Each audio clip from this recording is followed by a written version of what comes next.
La session politique de l'édition 2024 de la revue conjointe du portefeuille des projets et programmes financés par la Banque mondiale au Mali, prévue sur 2 jours, a été clôturée ce mardi 23 janvier.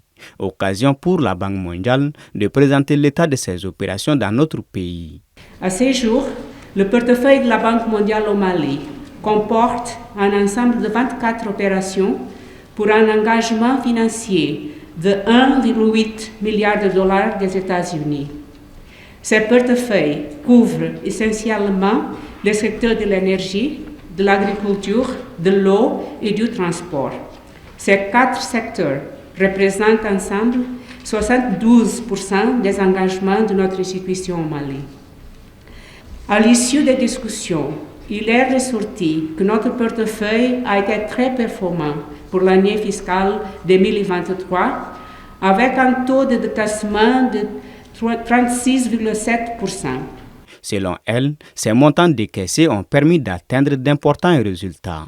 Ils ont contribué à la fourniture de l'électricité à plus de 300 000 personnes au milieu rural, au raccordement de 60 000 personnes en réseau de distribution d'eau pérenne et à la réalisation de plus de 1000 km de pistes rurales. Mieux encore, ces ressources ont contribué à un triplement de l'utilisation des services de santé dans les zones couvertes.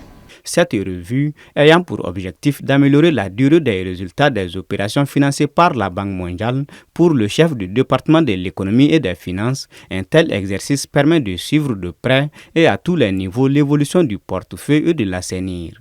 L'objectif ultime d'un tel exercice est d'accroître significativement la capacité d'absorption du pays dans l'utilisation des ressources financières mises à sa disposition par la banque en vue d'accélérer et de respecter les délais initiaux de réalisation des projets et d'atteindre des résultats permettant un développement durable en luttant efficacement contre la pauvreté.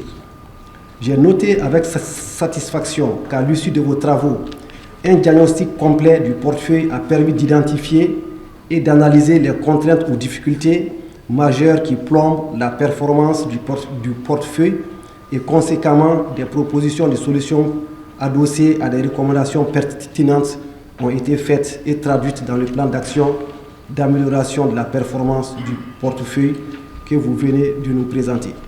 Toutefois, les débats lors de la session ont également fait ressortir le besoin d'une action soutenue de toutes les parties prenantes afin de réaliser les objectifs de développement des projets et assurer la durabilité des résultats enregistrés.